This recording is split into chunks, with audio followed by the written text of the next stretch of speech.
कभी कभी मन में एक ऐसा प्रश्न उठता है जो शब्दों से नहीं मौन से उपजता है। ना तर्क से ना शास्त्र से बल्कि आत्मा की किसी अनकही पुकार से। ऐसा प्रश्न जो केवल ईश्वर के उत्तर से ही शांत हो सकता है। धर्म की गोद में बैठे युधिष्ठिर के अंतर्मन में भी ऐसा ही एक प्रश्न जागा। उन्होंने पूर्ण श्रद्धा से वह प्रश्न श्री कृष्ण के चरणों में अर्पित कर दिया। युधिष्ठिर ने हाथ जोड़कर पूछा, हे केशव, आषाढ़ शुक्ल पक्ष की एकादशी का क्या नाम है? इसकी विधि क्या है और इसका फल क्या है? श्री कृष्ण मुस्कुराए। उनके अधरों पर करुणा थी और नेत्रों में दिव्य ज्योति। बोले, हे राजन, यह वही पुण्य कथा है जो स्वयं ब्रह्मा जी ने देव ऋषि नारद को सुनाई थी। अब मैं वही दिव्य रहस्य तुमसे साझा करता हूं। अब मन को ब्रह्मलोक की ओर ले चलिए, जहां ज्ञान की शांति और तप की ऊर्जा एक साथ बहती है। देव ऋषि नारद की आंखों में जिज्ञासा थी, हृदय में श्रद्धा। उन्होंने करबद्ध होकर पितामह ब्रह्मा से निवेदन किया, हे पितामह, कृपया करके बताइए, आषाढ़ शुक्ल पक्ष की एकादशी का क्या रहस्य है? ब्रह्मा जी ने मंद मुस्कान के साथ कहा, सुनो नारद, यह कथा उस युग की है जब सतयुग अपने संपूर्ण तेज में था। पृथ्वी पर धर्म के अभेद्य स्तंभ स्थिर थे और एक चक्रवर्ती सम्राट राज्य कर रहे थे, राजा मानधाता।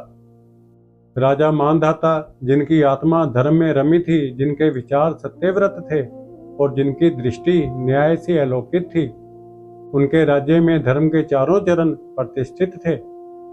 प्रजा सुखी थी, भूमि उपजाऊ थी और वेदों की ध्वनि ग्राम ग्राम में गूंजती थी। लेकिन समय केवल एक धारा नहीं, वह परखने वाली अग्नि भी है। फिर आया एक काल जब 3 वर्षों तक एक बूंद भी वर्षा नहीं हुई।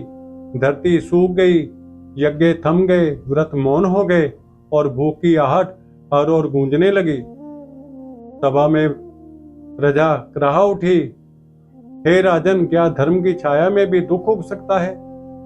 राजा मानधाता ने आत्मचिंतन किया, मैंने कौन सा ऐसा कर्म किया है जिसका यह फल मेरे राज्य को भुगतना पड़ रहा है? जब एक सच्चा राजा भीतर से हिलता है तो वह शस्त्र नहीं, समाधान खोजता है। राजा अपने दल के साथ निकले, न युद्ध के लिए बल्कि उत्तर की खोज में। विचरण करते हुए वे पहुंचे ब्रह्म ऋषि अंगिरा के तपोवन। साष्टांग प्रणाम कर राजा ने निवेदन किया, हे ऋषिवर, मैंने सदा धर्म का पालन किया, फिर यह अकाल क्यों? महर्षि अंगिरा गंभीर स्वर में बोले, राजन, सतयुग में केवल कर्म नहीं, कर्म के पीछे की भावना भी देखी जाती है। आपके राज्य में एक शूद्र तप कर रहा है जो सतयुग की मर्यादा के विरुद्ध है। जब तक वह तपस्वी जीवित है, प्रकृति संतुलन में नहीं आएगी। राजा का हृदय कांप उठा, हे ऋषिवर, वह तपस्वी निर्दोष है, मैं उसे कैसे मार सकता हूँ? कृपया करके कोई और उपाय बताइए। महर्षि अंगिरा मुस्कुराए, यदि आप धर्म के साथ करुणा भी निभाना चाहते हैं तो एक व्रत है जिसकी शक्ति से देवता भी संतुलित होते हैं, जिसके प्रभाव से मेघ बरसते हैं। उसका नाम है पद्मा एकादशी, जिसे देवशनी एकादशी भी कहा जाता है। राजा मानधाता ने तत्काल घोषणा की, अब यह तप, यह जागरण केवल मेरा नहीं, समस्त प्रजा का होगा। हर हृदय साधक बनेगा और हर जप वर्षा का आह्वान करेगा। नगर नगर में घंटियों की ध्वनि गूंजी, हर द्वार पर घी के दीप जले, हर हृदय में हरिनाम गूंजा और फिर वर्षा ने अपना नर्तन आरंभ किया। धरती फिर हरी हो गई, प्रजा फिर प्रसन्न हुई। जहां धर्म है वहां वर्षा है, जहां तप है वहां तरलता है और जहां करुणा है वहां स्वयं हरि प्रकट होते हैं। देवशनी एकादशी नाम जितना कोमल है, उसका अर्थ उतना ही गूढ़, उतना ही तपस्वी, क्योंकि इस दिन भगवान श्री हरि विष्णु स्वयं योग निद्रा में चले जाते हैं। क्षीर सागर की शांत तरंगों पर, शेषनाग की शैया पर वे मौन हो जाते हैं। लेकिन प्रश्न उठता है, जब भगवान विश्राम करते हैं तो सृष्टि की व्यवस्था कौन संभालता है? शास्त्रों में उत्तर मिलता है, इन 4 महीनों में भगवान शिव, श्री कृष्ण, श्री राम और आदि शक्ति माँ दुर्गा सृष्टि के संचालन में सक्रिय होते हैं। विष्णु के मौन में शिव की साधना जागती है और देवताओं का संतुलन स्थिर रहता है। चातुर्मास के 4 महीने एक दिव्य संतुलन का काल है। जहाँ श्री हरि विश्राम करते हैं, वहाँ 4 दिव्य शक्तियाँ सृष्टि की साधना को आगे बढ़ाती हैं। शिव, श्री कृष्ण, श्री राम और माँ आदि शक्ति। पहला महीना श्रावण, शिव का मास, रुद्राभिषेक, जलाभिषेक और सावन सोमवार की पूजा के माध्यम से साधक आत्म संयम का अभ्यास करते हैं। दूसरा महीना भाद्रपद, श्री कृष्ण का मास, जन्माष्टमी की रात साधना में उल्लास और भक्ति का संगम होता है।